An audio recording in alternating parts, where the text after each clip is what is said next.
Is your Apple TV giving you more grief than great entertainment? Let's get it fixed.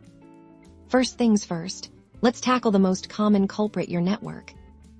Ensure your Wi-Fi is working correctly by checking other devices then. Power cycle your router and modem by unplugging them for about 30 seconds and plugging them back in once your network is back up. Restart your Apple TV by unplugging it from power for 30 seconds, then plugging it back in. If that doesn't do the trick, check your Apple TV's network settings, navigate to Settings, then Network, and ensure it's connected to the correct Wi-Fi network. You can also try forgetting the network and reconnecting by entering your Wi-Fi password again. A wired Ethernet connection can also rule out Wi-Fi issues if your Apple TV has an Ethernet port. Next up, the remote control: simple but essential.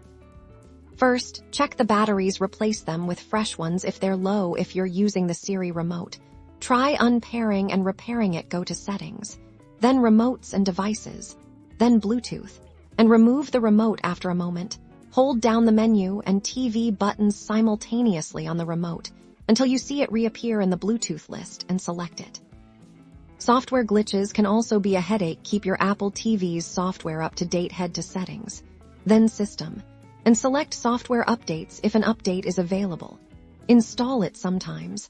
A simple app issue can cause problems. Try quitting and reopening problematic apps by double-pressing the TV button on your remote and swiping up on the app. If none of these software solutions work, it might be time to consider a more drastic step: resetting your Apple TV for minor issues.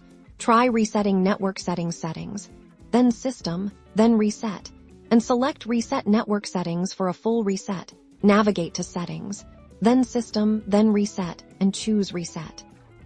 If your Apple TV is still not cooperating after these steps, there's a small chance of a hardware malfunction. In this case, contacting Apple support or a qualified technician would be your next best step. Happy streaming!